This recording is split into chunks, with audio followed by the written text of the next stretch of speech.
Orison when Margaret Catherine Sullivan walked to the wooden gate of her family's farm. In her left hand, she held a photograph. The edges were soft from handling the image fading at the corners. Her brother James smiled up at her forever, 25 forever in his Marine Corps dress uniform. Forever 8 weeks away from a beach in Normandy, where German bullets would end his life. The morning air already carried Texas heat. Margaret tasted dust on her tongue, felt sweat beginning at her temples despite the early hour. The photograph trembled slightly in her grip. Not from fear, from fury barely contained. In the distance, a dust cloud rose from the county road, getting closer. The rumble of a diesel engine cut through the stillness, coming to bring her the thing she'd been dreading for 3 weeks. The thing the War Labor Board had mandated. The thing that made her want to scream. German prisoners of war, 12 of them, coming to work her land. Margaret was 28 years old enough to manage a 300-acre farm when every able man in the county had shipped overseas, old enough to understand that wartime required sacrifice. But this felt like the government asking her to shake hands with her brother's murderers. The telegram sat folded in her dress pocket. She'd received it June 27th. 61 days ago. 61 days of grief so raw it felt like drowning. The Secretary of War desires me to express his deep regret that your son, First Lieutenant James Patrick Sullivan, was killed in action in defense of his country. Clean words for violent death. Official words that meant James would never come home, never practice medicine like he'd planned. Never marry the girl in Dallas who still wrote letters not knowing he was gone. The truck appeared through the heat shimmer. Army green canvas stretched over the back. Through the gap, Margaret saw them. Gray uniforms, dirty faces. 12 men who might have been at Normandy, might have been behind the machine guns, might have killed James. Her father stood beside her. Franklin Burns Sullivan, 55 years old, shoulders still broad despite decades of farm work. He'd fought in the Great War comeback in 1918 with shrapnel in his leg and nightmares that still woke him some nights. He knew what she was thinking. He always did. Maggie girl. Just those 2 words, steady, calm. She shook her head, couldn't trust herself to speak. The truck's brakes squealed. Dust settled slowly. The driver climbed down, a corporal with Tennessee in his accent and apologetic eyes. "Morning, Miss Sullivan. Mr. Sullivan." He touched his cap. "Got your work detail. 12 men as ordered." "We didn't order anything," Margaret said. Her voice came out harder than intended. "No, ma'am. War Labor Board did. Farms with critical production get POW labor. Regulations." He pulled out a clipboard. "They work sunrise to sunset 6 days weekly. Sundays off. You provide midday meal and water. No fraternizing, no gifts, no personal conversations beyond work instructions. And if we refuse..." The corporal shifted his weight. "Can't refuse, ma'am. Wartime necessity. We need the food production. These prisoners, they're what we've got for labor." Franklin's hand settled on Margaret's shoulder. Heavy. Grounding. "How long they been stateside?" "Came through New York 3 weeks back. Processing camp in Houston since then. These 12 got captured in North Africa mostly. Been prisoners 4 or 5 months. Margaret looked past him to the canvas-covered truck. She could see faces now through the gap. Young faces, exhausted faces. One of them couldn't be older than 19, stared at the farmhouse with eyes that seemed too large for his thin face. "Let them out!" she said. The corporal walked to the truck gate, unlocked it. "Raus schnell!" 12 men climbed down slowly, stiffly. Wrist chains clinked softly in the morning quiet. Margaret noticed details she didn't want to notice. How thin they were, ribs visible through their uniforms. How their boots were worn nearly through. How some of them looked at the green fields with something like hunger. One man stood different from the others. Taller, maybe 6 feet, with the rigid bearing of an officer even in a prisoner's uniform. Sharp features, cold eyes, jaw set like concrete. This one still believed. You could see it in every line of his body. Still believed in the Reich. Still believed Germany would somehow win. Still believed Americans were soft, weak, unworthy. His name tag read Mueller. But it was another prisoner who made Margaret's breath catch. Younger, maybe 24, 25.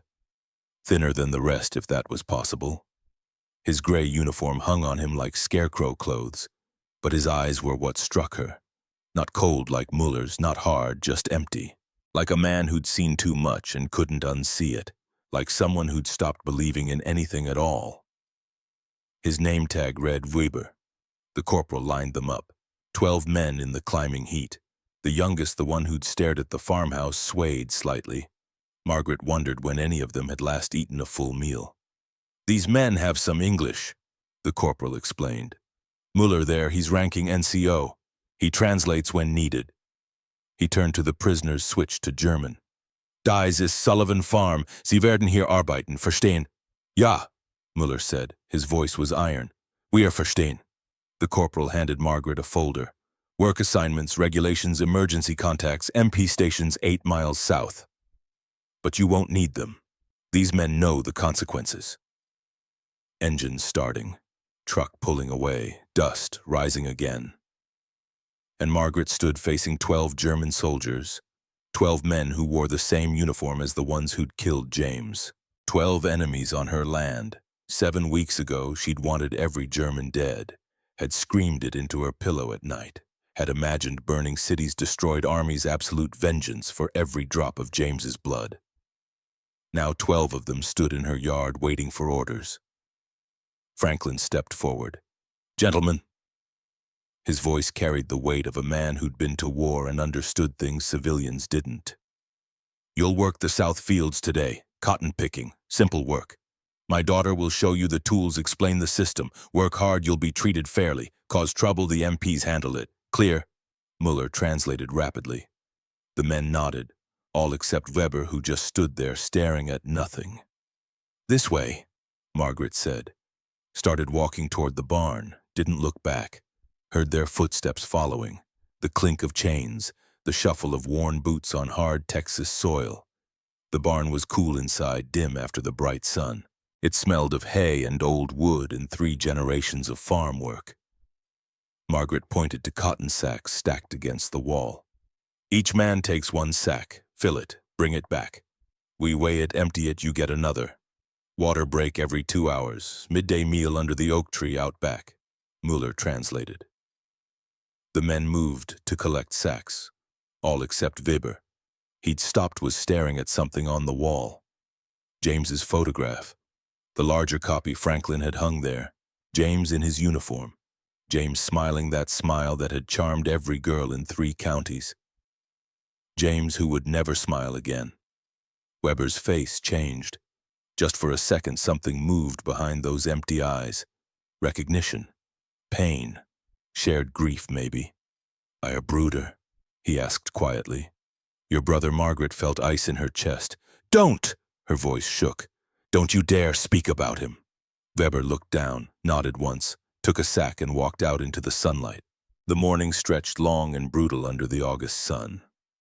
Margaret tried to work inside, tried to focus on accounts and production reports and the endless paperwork of wartime farming. But she kept drifting to the window, kept watching them work the distant fields. They moved like men who understood hard labor. No wasted motion, efficient, professional.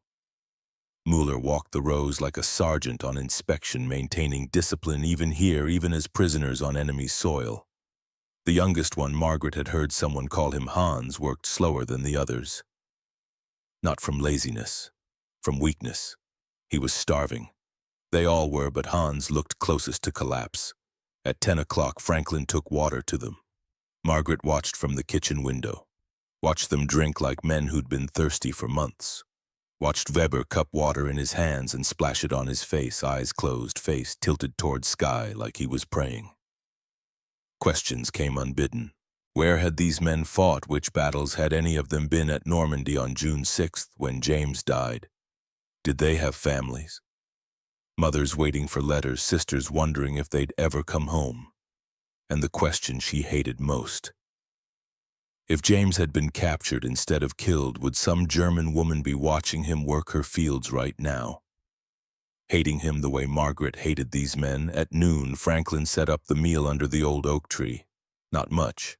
Sandwiches with the last of the ham, apples from last year's harvest, water. But it was food, real food, more than most of Europe was seeing. Margaret carried the basket out herself, didn't know why, could have sent her father, could have left it and walked away, but she carried it to the wooden table under the spreading branches. The 12 men were already there. Sitting in shade, silent, Mueller stood slightly apart, always watching, always enforcing invisible rules. "It's not poisoned," Margaret said, sharper than necessary. "Just food. Take what you need," Mueller translated. The men moved forward, slowly at first uncertain, then faster as they saw what waited. Real bread, real meat, food that wasn't thin soup or moldy potatoes. Hans took a sandwich with shaking hands. The youngest prisoner couldn't be more than 19, stared at it like he'd forgotten what real food looked like. Weber came last, always last, like he didn't deserve to be first, like he was trying to disappear into the background of his own existence. He picked up a sandwich, held it, studying it with an expression Margaret couldn't read. Then he bit into it, and something in him broke. His face crumpled, shoulders shook. He was crying, actually crying, this thin German soldier crying over ham and bread while his fellow prisoners watched in uncomfortable silence. "Was ist los?" Mueller barked. "What's wrong?" Weber couldn't answer, just shook his head, kept crying, kept eating. An older prisoner, maybe 40, spoke quietly. Hat seit 2 Jahren nicht so gegessen. He hasn't eaten like this in 2 years. Margaret felt something crack in her chest, some wall she'd built between herself and these men. She looked at Weber, at Ernst. She'd heard someone call him and saw past the uniform, saw the hunger, the exhaustion, the bone-deep weariness of a man who'd survived things he wished he hadn't. James's voice, memory clear as yesterday morning. "Maggie, if I don't come back, don't let it make you hard. Don't let it turn you into something you're not. That's not who we are." She'd promised, then broken that promise every day since the telegram. "There's more," she heard herself say. "In the basket, if you're still hungry." The afternoon was quieter. The men worked. Margaret watched. Franklin said nothing, but she felt his approval, his relief that she hadn't become what grief wanted to make her. At sunset, the truck returned. 12 men climbed in. 12 faces Margaret could now identify as individuals. The older one who'd explained about Ernst, Hans the youngest who'd eaten 3 sandwiches and looked less likely to collapse, the one with the scar across his cheek, the one who limped, the one with careful hands who'd stacked the cotton sacks with geometric precision. And Ernst Weber, who met her eyes for just a second before climbing into the truck. She saw gratitude there, and shame, and something else. Something like hope, fragile as spiderweb. The truck pulled away, dust settled. The sun touched the horizon, painting Texas sky the color of fire. Franklin came to stand beside her. "You did right today, Maggie girl." "Did I?" Her voice was small. "I don't know what I did. You saw them, that's all. Just saw them as people. That's harder than most folks manage in wartime." She pulled the telegram from her pocket, looked at it in the fading light. They might have killed him, Dad. Might have, might not have. Either way, they're here now, and James is gone, and we have to decide who we're going to be. He paused. Who James would want us to be. Margaret folded the telegram carefully. "They're coming back tomorrow. Every day till harvest is done, probably longer." She nodded, looked at the fields where 12 men had worked, at the barn where James's photograph watched over empty space, at that old oak where a German soldier had cried over a sandwich. "Tomorrow," she said quietly, "I'll bring more food." That night, Margaret couldn't sleep. She lay in her childhood bed in the room where she'd dreamed of college and adventure before the war changed everything, and thought about Ernst Weber's hands, how they'd shaken, how thin they were, how they'd trembled when he took that sandwich. She thought about propaganda posters in town. "Defeat the Axis. This is the enemy. Images of Germans as monsters, beasts, inhuman things that needed to be destroyed. But monsters didn't cry over sandwiches. Beasts didn't look at photographs of dead soldiers with that expression of shared pain. The questions wouldn't stop. Would she ever know what happened to James in his final moments? Was he afraid? Did he suffer? Did he call for her, for home, for anyone? Were there German mothers asking the same questions about their sons? Were there German sisters carrying telegrams in their pockets, wearing grief like she wore hers? And the biggest question: what if the real enemy wasn't these men in gray uniforms, but something larger? Something that turned people into soldiers and soldiers into names on casualty lists. She heard Franklin moving downstairs, making coffee at 2 a.m. the way he'd done since 1918, when sleep became something other men did. Margaret rose, found him at the kitchen table, coffee steaming, staring at nothing. "Can't sleep either?" she asked. "Haven't slept right in 26 years. Don't expect to start now." She sat across from him. Outside, Texas night was full of cricket song and distant coyote calls. "Tell me about your war," she said. "Why? Because I need to understand how you came back and didn't hate them. How you still believe people are good." Franklin was quiet for a long time. Then, "I was 19 in the trenches, 6 months staring at Germans doing exactly what I was doing. Freezing, starving, waiting to die. Christmas Eve 1917, we heard them singing. Silent night. Same words, same God, same hope for peace." He looked at her. "How do you hate someone who knows the same carols? But they were still the enemy." "They were. I killed some. They killed some of us. Then it was over and I had to choose. Be the man who killed them or be the man who survived them. Be the hate or be something else." "What did you choose, sir?" "I chose to remember they were just men, following orders, believing what they were told, same as me." He reached across the table. "You saw Ernst today, saw him cry. You know what that means. That he was hungry, that he's human, that whatever he did in the war, he can still cry over kindness." Franklin squeezed her hand. "James wouldn't want you carrying this hate, Maggie. He was too good for that." Margaret felt tears on her face, first tears she'd cried in front of anyone since the telegram. "I miss him so much." "I know, baby girl, I know." They sat in the dark kitchen while the night rolled on. Tomorrow 12 men would return. Tomorrow Margaret would choose again. The wall or the crack in the wall. The hate or the humanity.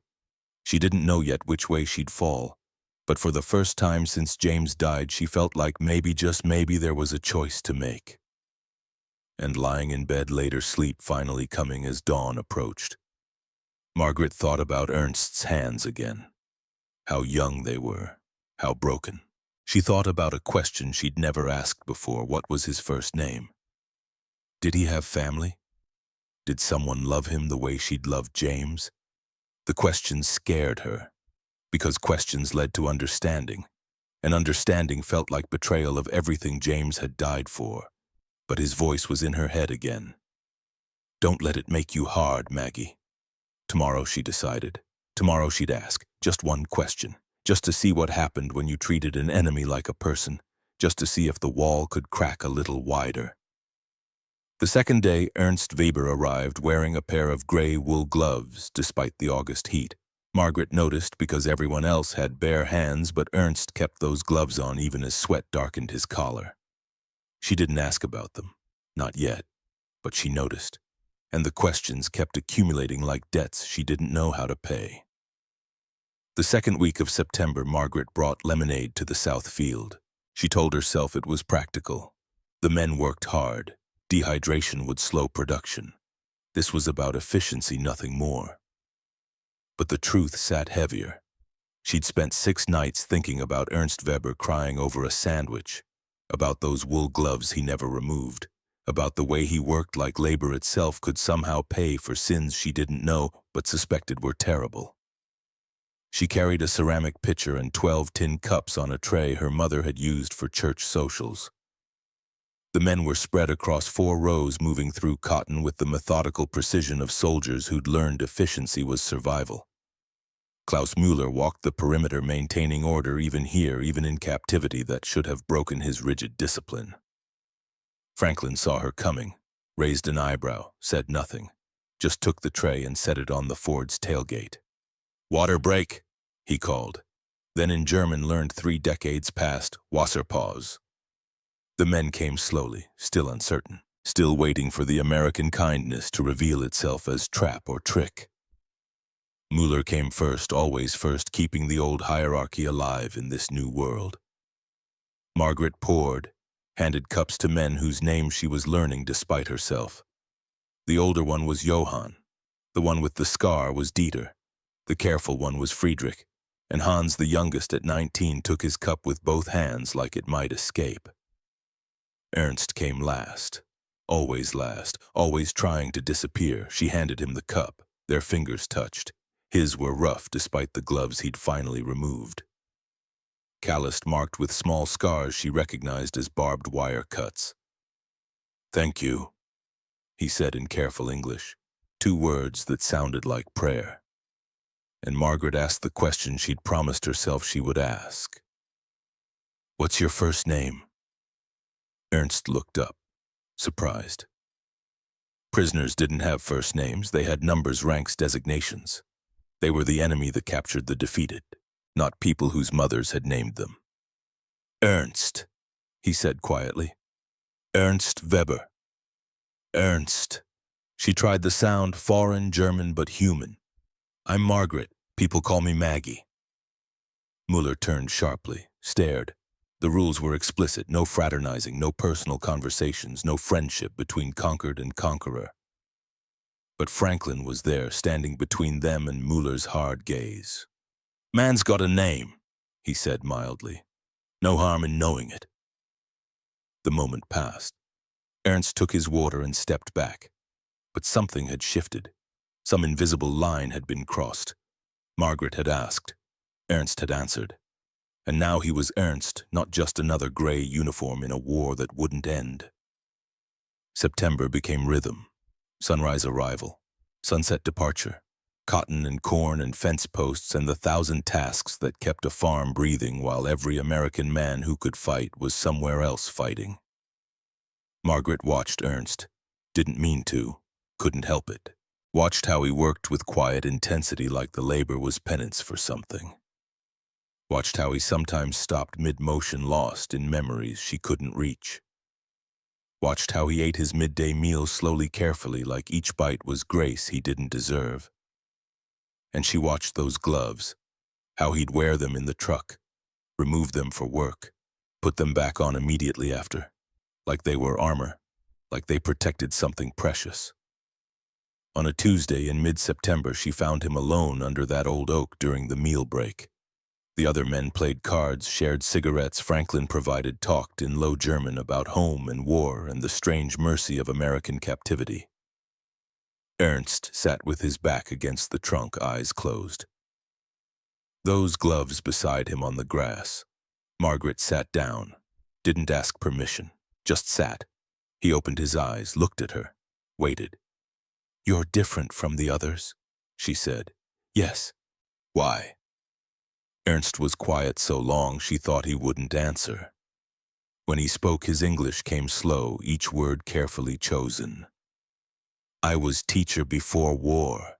Literature, poetry. I teach children about Goethe, Schiller, Heine. Beautiful words about beautiful ideas. And then Hitler. Then books burn, then beautiful words become dangerous. Then they give me rifle, say now you fight, now you kill, now you are soldier, not teacher." He looked at his hands, turned them over like evidence. "These hands hold books. Now they hold gun. Now they do things I cannot speak about." Margaret felt something shift in her chest.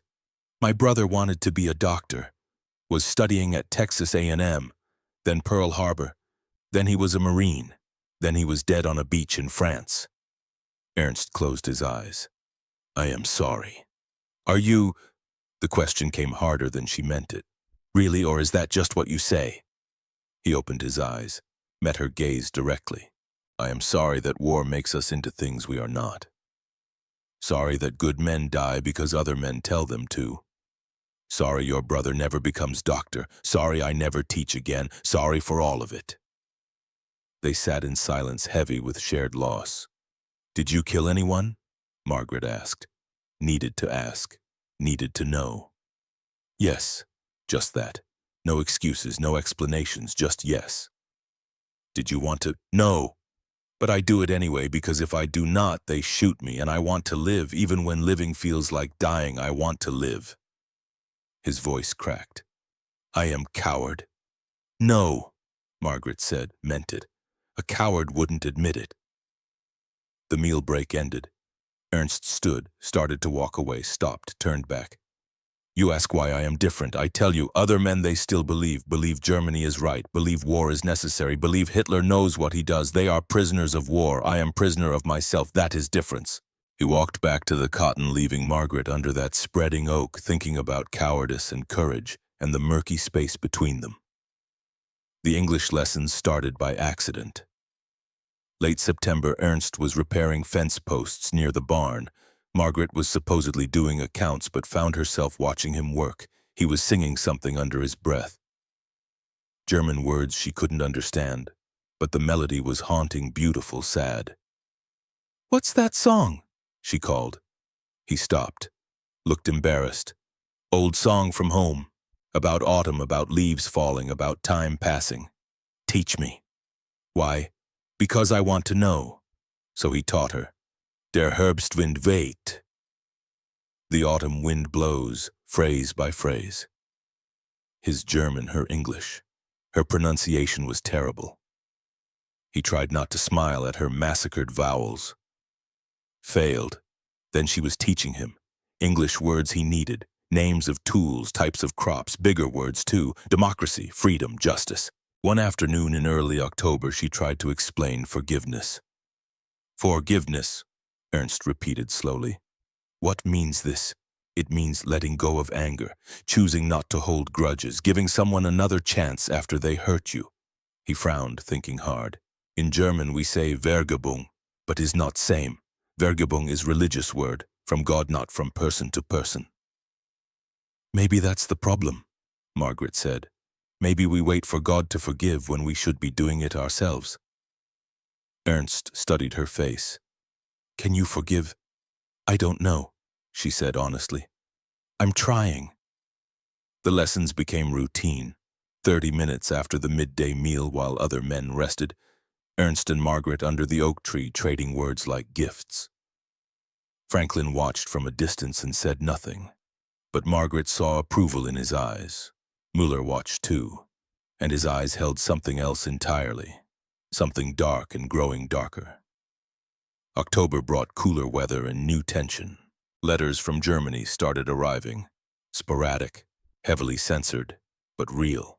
The news was universally bad. Cities bombed into rubble, food increasingly scarce, families displaced, missing, dead. The war that seemed almost abstract in the comfortable captivity of Texas suddenly felt close and cruel. Muller gathered the men one evening just before the truck came. Margaret was close enough to hear him speaking rapid German voice, hard as iron. She didn't understand the words, but she understood the tone. He was reminding them who they were, what they'd sworn, why they shouldn't get comfortable, why they shouldn't forget. His eyes found Ernst, found Margaret standing 20 feet away. The message was unmistakable. That night, Franklin came into the kitchen where Margaret was peeling potatoes for tomorrow's meal. We need to be careful, he said. Of what? Muller's the kind who never stops fighting. War's still raging in his head, and he's seeing things that make him dangerous. What things? Franklin looked at her steadily. You and that young man, the way you talk, the way you look at each other, the way you're both changing. I know what you're just doing, and it's good, it's human, but to Muller, Ernst is betraying everything. And men like Muller, they don't forgive betrayal, they punish it. Margaret's hands stilled in the cold water. You think he'd hurt Ernst? I think war does terrible things to men's minds. Makes them hard, makes them cruel, makes them willing to hurt their own people to preserve an idea. Franklin put his hand over hers. Just be careful, Maggie girl. But careful wasn't enough. November 3rd, late afternoon. The work was nearly finished. The men were gathering tools, preparing for the truck. Ernst was at the far end of the field, completing the last row, working alone. Margaret saw Mueller walking toward him, saw two others following Johann and Dieter. Something in how they moved made her stomach drop. She started running. Mueller's voice carried across the field, harsh, angry, accusing Ernst of things Margaret couldn't understand but could imagine. Ernst was backing away, hands raised, trying to explain, trying to calm, trying to avoid what was coming. It didn't work. Mueller hit him once, twice. Ernst went down. The other two kicked him. Not wild, methodical, practiced, brutal. Margaret was screaming, running. Franklin was coming from the barn, moving faster than any 55-year-old man should move. They pulled the prisoners off. Mueller fought until Franklin put him on the ground with one hard shove born of old infantry training. Johann and Dieter scattered like roaches in light. Ernst lay in the Texas dirt, blood from his nose, his mouth, curled on his side. Breathing, but not moving. "Get help!" Franklin barked, but Margaret was already kneeling beside Ernst, hands shaking. "Can you hear me, Ernst? Look at me!" He opened his eyes, tried to speak, coughed blood. "Don't talk, just don't move." The MP corporal arrived, took one look, started asking questions. Mueller stood silent, defiant, unrepentant. Ernst wouldn't explain, wouldn't accuse, just shook his head when pressed. "I fall," he said through broken lips. "I fall, that is all." "Like hell," the corporal said, but without Ernst willing to press charges, without witnesses willing to speak, regulations prevented action. They started loading prisoners, all except Ernst. Margaret stopped them. "He's injured. He needs medical attention. I'll take him to the base hospital myself." The corporal looked uncertain, looked at Franklin. "She's right," Franklin said. "Man gets hurt working our land, we're responsible. We'll get him treated, bring him back tomorrow." So Ernst Weber rode in the passenger seat of Margaret Sullivan's truck, bleeding into a clean towel as she drove him not to any hospital but to their farmhouse. "I should not," he said weakly. "Rules say, and to hell with their rules." She brought him inside, sat him at the kitchen table, brought water, clean cloths, iodine. Her hands were steadier now. Anger steadied them. Righteous fury at watching one broken man hurt another broken man over invisible lines and false loyalties. "Why?" she demanded while cleaning blood from his face. "Why did he do it? Because I forget. Forget what? That I am supposed to hate you." Ernst winced as she pressed too hard. "Mueller says I become American, says I betray Vaterland, says I am traitor worse than enemy." "You're not a traitor. You're just trying to survive." "Yes, but surviving means changing, and changing means betraying who I was before." He looked at her with eyes already swelling shut. "Maybe Mueller is right. Maybe I am traitor." Margaret grabbed his face, made him look at her directly. "Listen to me. Becoming a better person isn't betrayal. Learning, growing, seeing past the lies they fed you. That's not betrayal. That's courage." Tears ran down Ernst's face, mixing with the blood she was trying to clean. "I am so tired of fighting, Maggie. So tired." "Then don't. Just be here. Be now. Be Ernst, who teaches me German songs and learns English words and eats sandwiches under an old oak. Be that person. If I am that person, who was I before, who was man, who killed, who followed orders? If I let him go, where does he go? He goes into the past, where he belongs." Ernst closed his eyes. Let her finish cleaning his wounds. Let her bandage the worst damage. Let himself just for this moment be cared for instead of being the soldier, the prisoner, the enemy, the guilty. When Franklin came in, he found them at the table. Margaret with her hand on Ernst's shoulder. Ernst with his head in his hands. Both silent. Both processing something too large for words. "We can keep him tonight," Franklin said quietly. "Call it medical observation. But tomorrow he goes back. Can't change the system, Maggie." "I know." But that night she brought Ernst dinner on a tray. Real dinner. Pot roast her mother had been saving, potatoes, carrots, bread with real butter. Brought it to the small room off the kitchen where farmhands used to sleep before the Depression and the war took them all away. Ernst looked at the food like she'd brought him treasure beyond price. "Why are you kind to me?" he asked. "Because someone should be. Your brother, my brother would want me to be kind. That's who he was. That's who he'd still want me to be." Ernst ate slowly while Margaret sat in the doorway and watched. Outside, November wind rattled windows. Inside, warmth from the stove, smell of good food, quiet sound of someone eating who'd been hungry far too long. "Maggie," Ernst said, first time he'd used her name. "Muller is right about one thing. I am changing. Being here changes me, and I am afraid of what? That when war ends, when I go home, I will not fit there anymore. I will be man who knows Americans are not monsters. Man who speaks English. Man who cries over sandwich and learns about forgiveness. And Germany will not want that man. Will have no place for him.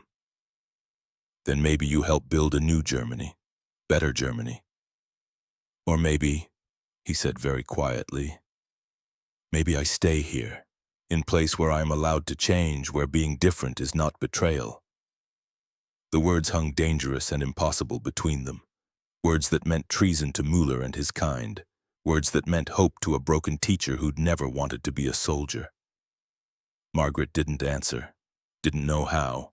Just sat there as Ernst finished his meal, as the night deepened, as the war ground on somewhere far away. And this small act of human kindness stood against it, fragile and defiant and impossibly brave.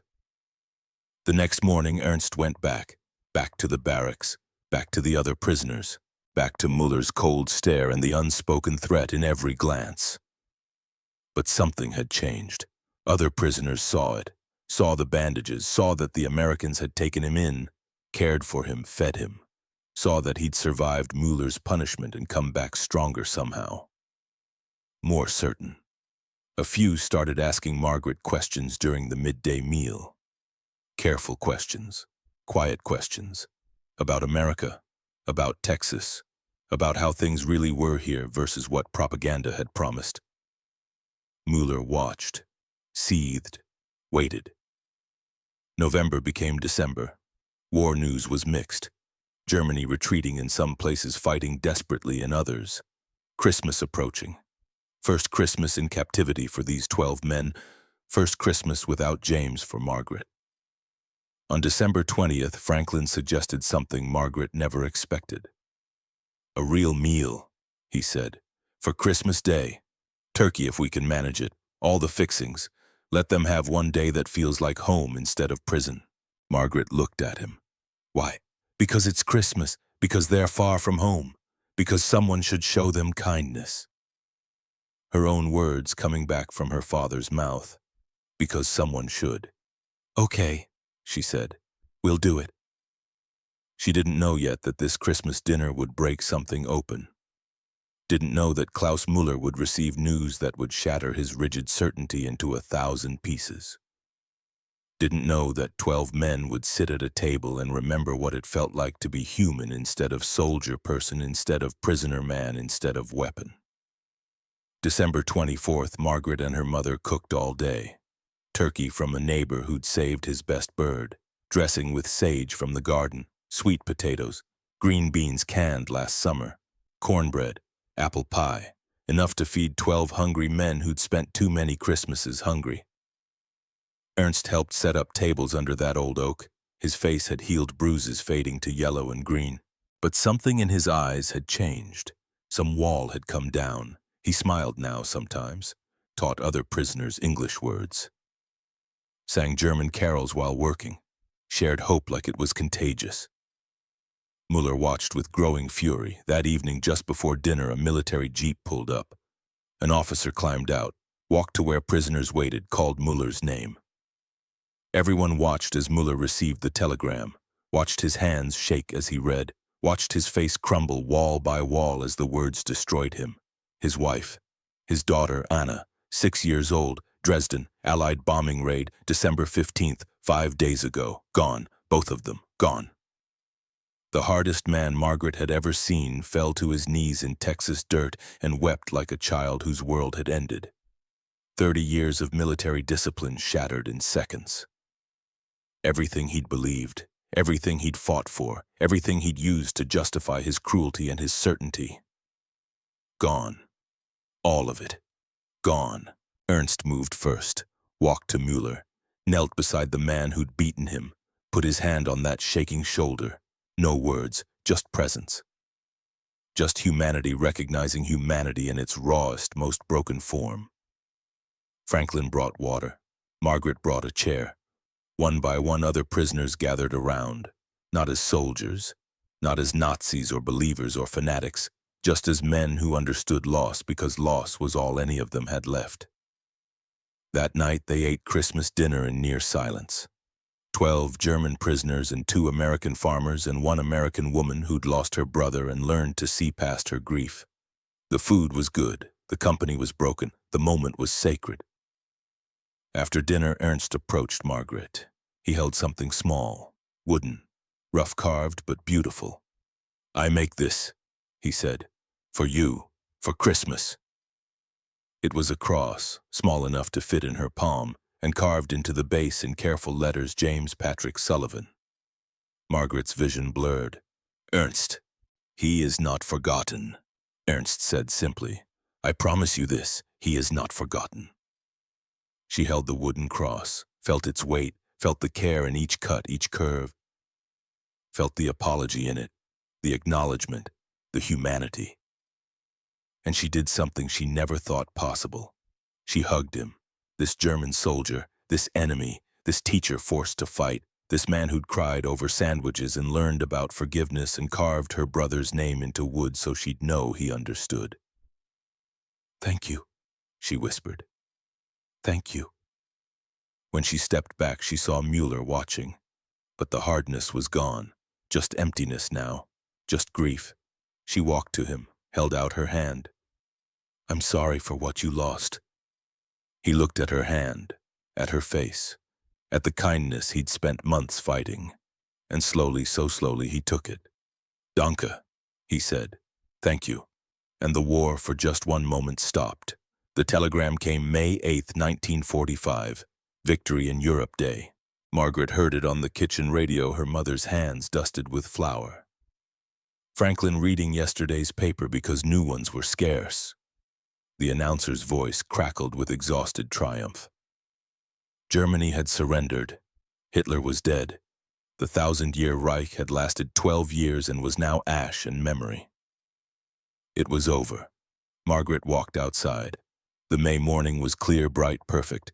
Birds sang in that old oak. Fields stretched green to the horizon. Nothing had changed.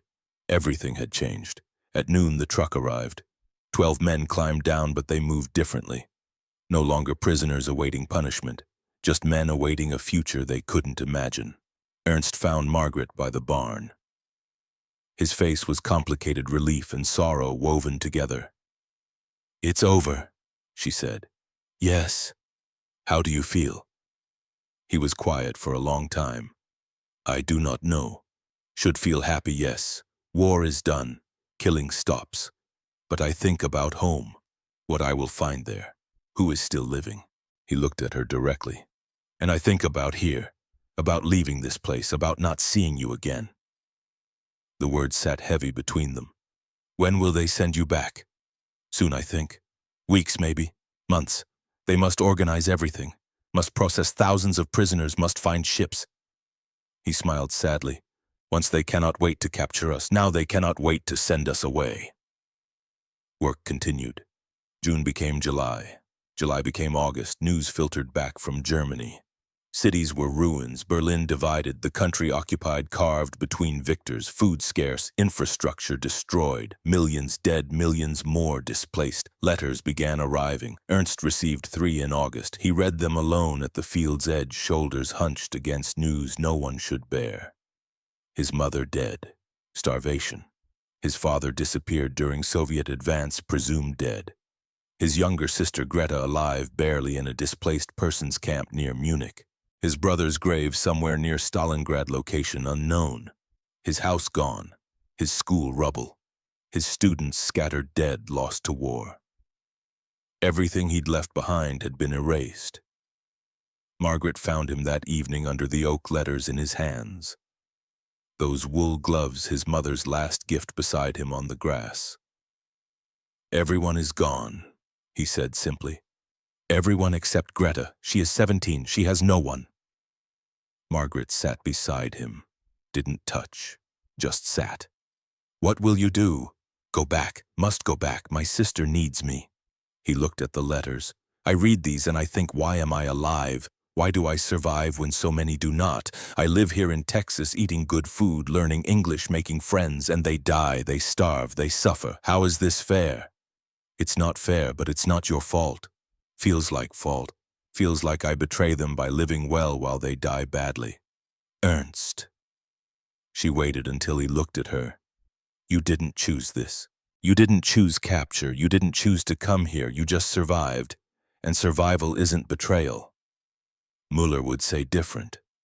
Muller lost his family and learned that everything he believed was a lie. I think Muller might say different now. It was true. Klaus Muller had changed after Christmas. The rigid officer was gone. In his place, a quiet, broken man who worked hard, spoke little, and looked at the American flag with something like envy for a country that hadn't destroyed itself. September arrived with cooler nights. The announcement came September 15th. Repatriation would begin in October. 12 men would return to whatever Germany remained.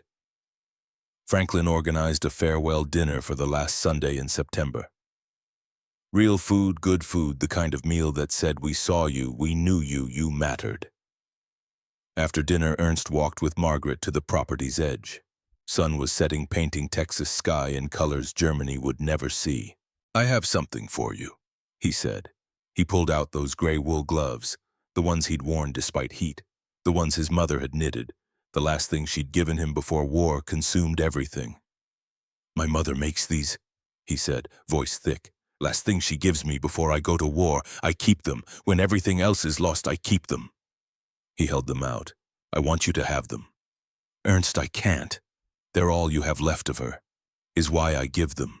You give me something precious. You give me humanity when I forget I have it. You see me when others see only enemy. You save my life. Not physical life. The life that matters. Soul life.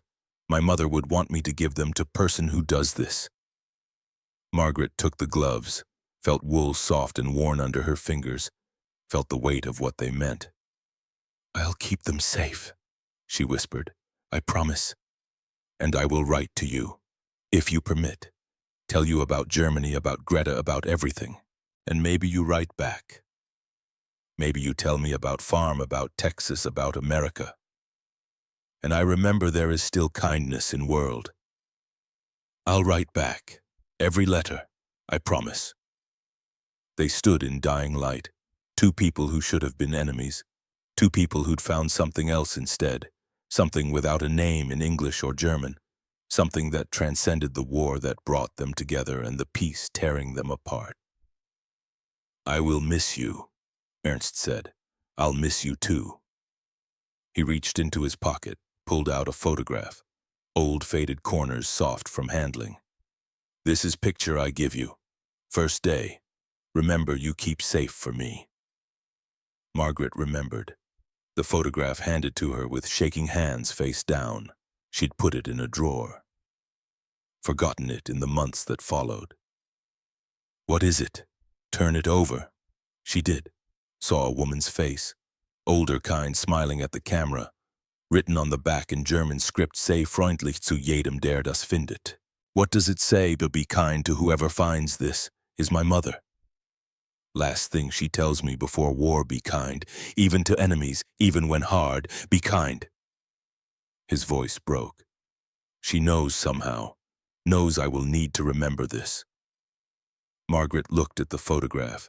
At this German woman who'd raised her son to be kind. Who'd sent him to war with a message of humanity. Who'd died hungry while her son ate well in Texas because strangers chose kindness.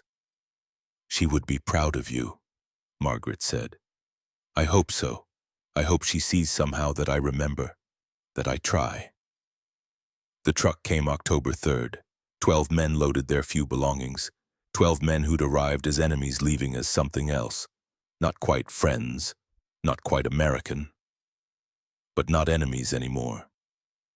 Ernst was last to board. He stopped at the gate, looked back at the farm, at fields he'd worked, at the oak where he'd learned forgiveness, at Margaret standing there holding his mother's gloves, watching him leave. He raised his hand. She raised hers. Then he was gone. The farm felt empty after. Margaret tried returning to old rhythms. Work, routine, small rebellions against grief that kept a person moving through identical days. But the oak remembered. The kitchen remembered. The barn where James's photograph still hung remembered. 2 weeks after Ernst left, the first letter arrived. Written in careful English on thin paper that had crossed an ocean. Handwriting precise, each letter formed with concentration of someone writing in a foreign language. Dear Maggie, I am in Germany now. I find Greta. She is alive but very thin, very tired. We have small room in building that was once school.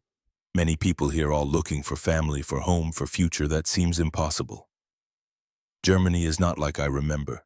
Cities are broken, people are broken, everything is broken. I walk through streets and do not recognize this country. This is my home, but it is not my home.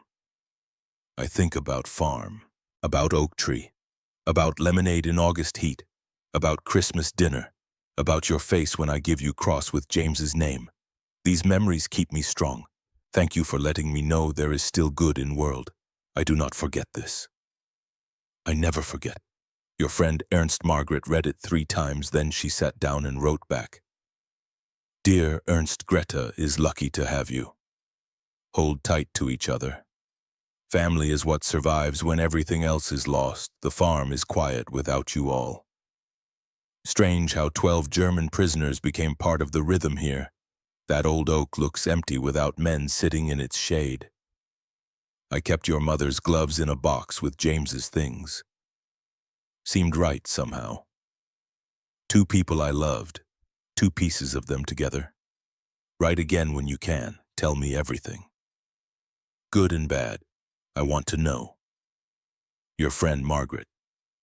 The letters became lifeline. Ernst wrote every few weeks. Margaret answered every letter. A conversation stretched across an ocean, across the gap between victor and vanquished, across the slow years of Germany's reconstruction. Ernst wrote about Greta, about how they scraped by, about American GIs who sometimes shared rations, about the slow, painful work of rebuilding a country that had destroyed itself.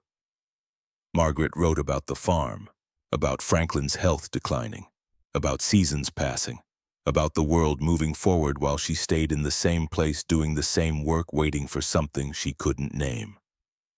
47 letters over 6 years. 47 windows into 2 lives, learning how to exist in a world supposedly at peace. But that didn't feel peaceful yet. In 1951, Ernst's letter was different. Dear Maggie, I have been thinking. Greta is married now. She has husband, has life. She does not need me anymore. Germany is rebuilding, but I do not fit here. I try, but I am man who knows America is not monster. Man who speaks English. Man who remembers kindness, and here this is not popular. Here we are supposed to forget, move on, pretend we were all victims, none guilty. But I remember what I did, what we all did, and I cannot forget, do not want to forget. So I think maybe I apply for visa, maybe I try to come to America, maybe I try to build life in place where I am allowed to remember, to change, to be different person. But I do not want to presume. Do not want to burden you. So I ask, would you sponsor me? Would you help me come back to Texas? I understand if answer is no. But I must ask. Your friend always, Ernst. Margaret read the letter in the kitchen. Franklin was there, older now, slower but still sharp. What's it say, Maggie girl? She handed it to him, watched him read, watched his face. What do you think? She asked. I think that young man saved your life same as you saved his. I think he belongs here. I think James would have liked him. Franklin looked at his daughter. I think you should say yes. So she did. The paperwork took months. Immigration forms, sponsorship applications, character references, proof of employment, proof of housing. The bureaucracy of a country deciding whether to welcome back a man who'd once been its enemy. But in May of 1952, 7 years almost to the day after the war ended, Ernst Weber stepped off a ship in New York Harbor. Margaret was there to meet him. She'd driven 18 hours straight, couldn't wait even one more day. When she saw him walking down the gangplank, older now, still thin but healthier, she felt something break open in her chest. Something locked tight since the telegram about James. Joy. Pure, uncomplicated joy. Ernst saw her, stopped walking, just stood there staring like he couldn't believe she was real. Then he was running, and she was running, and they met somewhere between the ship and shore, between Germany and America, between who they'd been and who they were becoming. "You came," he said. Stupid thing to say, obvious, only thing to say. "Of course I came. I think maybe you change your mind. Maybe you realize it's too much, too complicated." "Ernst," she held his face in her hands. "You're not too much. You're not complicated. You're home. Welcome home." He cried then, right there on the dock. Didn't care who saw, just cried. And Margaret held him and thought about his mother's message. Be kind to whoever finds this. How kindness had brought them here to this dock, to this moment, to this impossible second chance. Ernst became part of Sullivan Farm, not as prisoner, not as labor, as family. He lived in the farmhand's room and worked the land and learned to be American in all the small ways that mattered. The town wasn't sure what to make of him at first. A German. Here, working Sullivan land. Some folks wouldn't look at him. Others spit when he passed. But Ernst kept his head down, worked hard, let his actions speak. It was children who broke the ice. The neighbors' kids curious about the man with the accent. Ernst carved them wooden toys, taught them German counting songs, told them stories about a faraway place called home. Slowly, suspicion became acceptance. By 1960, he was Ernst from the Sullivan place. By 1970, just Ernst. The German part faded into background, less important than the man himself. He became a citizen in 1957. Took the oath with hand on heart and tears on face. Margaret and Franklin stood beside him. The family he'd chosen. The family that chose him. Franklin passed in 1964. Ernst spoke at the funeral about the man who'd taught him that former enemies could become friends. That forgiveness was stronger than hatred. That some wars end on battlefields, but others end in quiet moments when people choose to be kind. Ernst married in 1966 a widow from the Lutheran church in town named Catherine. She had 3 children from her first marriage, 2 boys and a girl. Ernst adopted them, became their father, taught them German and English, taught them about his mother's message, be kind, always be kind. Margaret never married. She poured her life into the farm, into the community, into being Aunt Maggie to Ernst's adopted children. They called her that without irony, without remembering she'd once been sister of a man killed by Germans.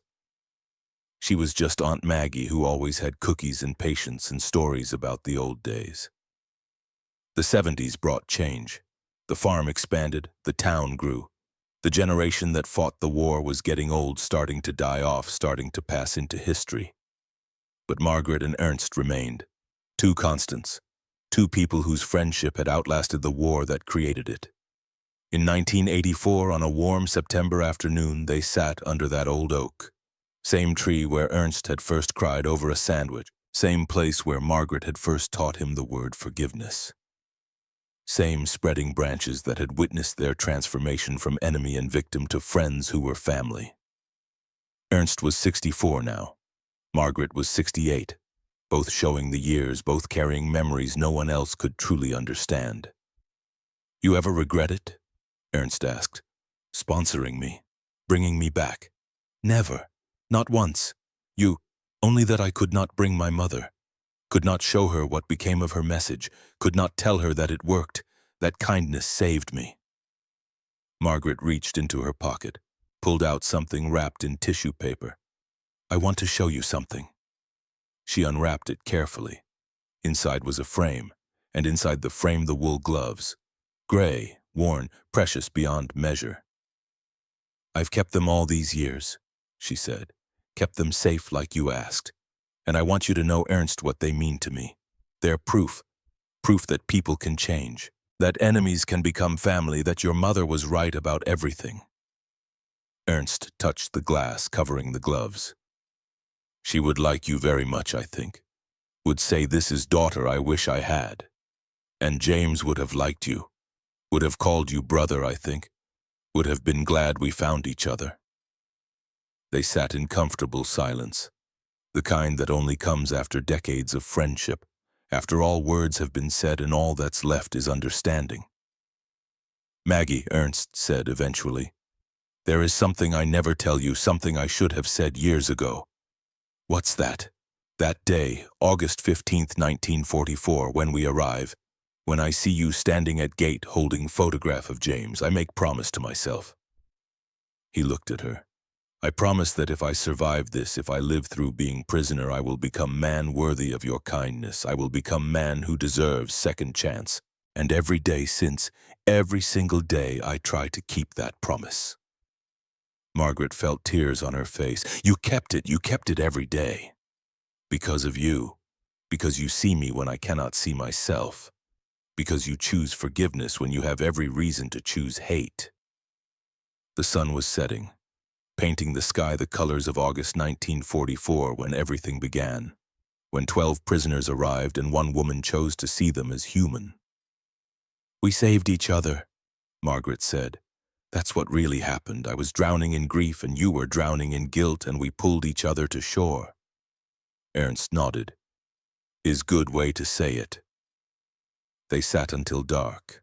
Two old friends, two survivors, two people who'd found in each other proof that war doesn't have to win, that humanity persists, that small acts of kindness can echo through decades. 21 years later, in 2005, Margaret Sullivan was 89 years old. Ernst Weber was 85. Both still living, both still on the farm, both still remembering. Ernst's wife, Catherine, had passed in 2002. Two of his adopted children lived nearby. The third was in California. He had 7 grandchildren who called him Opa and knew his story, knew he'd been a prisoner, knew Aunt Maggie had saved him, knew about the gloves and the cross and the Christmas when everything changed. Margaret's health was failing. The doctor said maybe a year, maybe less. Her body was giving out piece by piece the way bodies do when they've lived long and worked hard. On a May morning, May 8th, exactly 60 years after victory, Ernst found her sitting under that old oak. Same tree, always the same tree. He sat beside her, took her hand, thin now, fragile, blue veins visible under translucent skin. "Remember," she said, "just that one word. Always," he answered. "The first day, the way you cried, the way you gave me lemonade anyway. Christmas, Muller breaking down. You offering him your hand. The letters, 47 letters, 47 windows into hope. The gloves, my mother's message. Be kind, be kind." They sat, remembered, let decades wash over them like waves, let memories settle into their proper place, not as individual moments but as tapestry, a life, 2 lives, woven together by chance and choice and stubborn refusal to let hate win.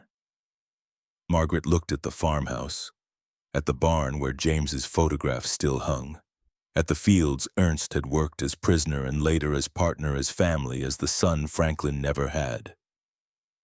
"You know what I think," she said. "What I think James is proud of us, wherever he is. I think he's proud we chose love over hate, forgiveness over vengeance, future over past. I think my mother is proud too. I think she knows her message found the right person." Margaret squeezed his hand. "We did good, didn't we, you and me? We took something broken and made it beautiful. We did. Promise me something. Anything. Tell the story, when I'm gone. Tell it to your grandchildren. Tell it to anyone who will listen. Tell them that enemies became family. Tell them that forgiveness is real. Tell them that small acts of kindness can change the world." I promise, Ernst said, and meant it with every cell of his body. Margaret closed her eyes, felt sun on her face, felt Ernst's hand in hers, felt 61 years since that August morning when 12 prisoners arrived and her life changed forever.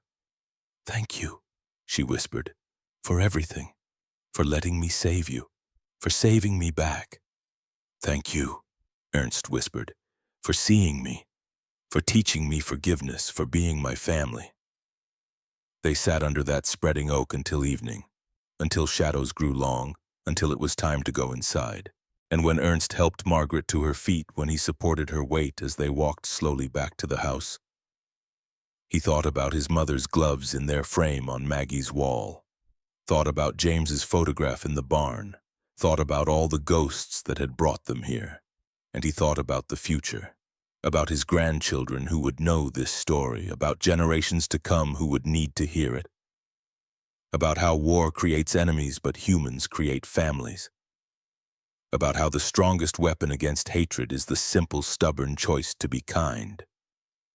Inside the house, Margaret paused at the doorway, looked back at that old oak, at the fields, at the farm that had witnessed everything. It was a good life, she said. The best, Ernst agreed. And in that moment, with Texas sun setting behind them and 61 years of friendship holding them upright, they understood the truest thing: war makes enemies. But kindness makes family, and forgiveness creates peace that echoes through generations. Teaching each new age that love is always stronger than hate, that mercy is always braver than vengeance, and that the courage to change is the greatest victory of all. The farm remembered. That old oak remembered, and those who came after would remember too, carrying forward the legacy of a German prisoner and an American woman who chose to see each other's humanity when the world demanded they see only enemies. Be kind to whoever finds this. The message endured, the story endured, the love endured, and that was enough. That was everything.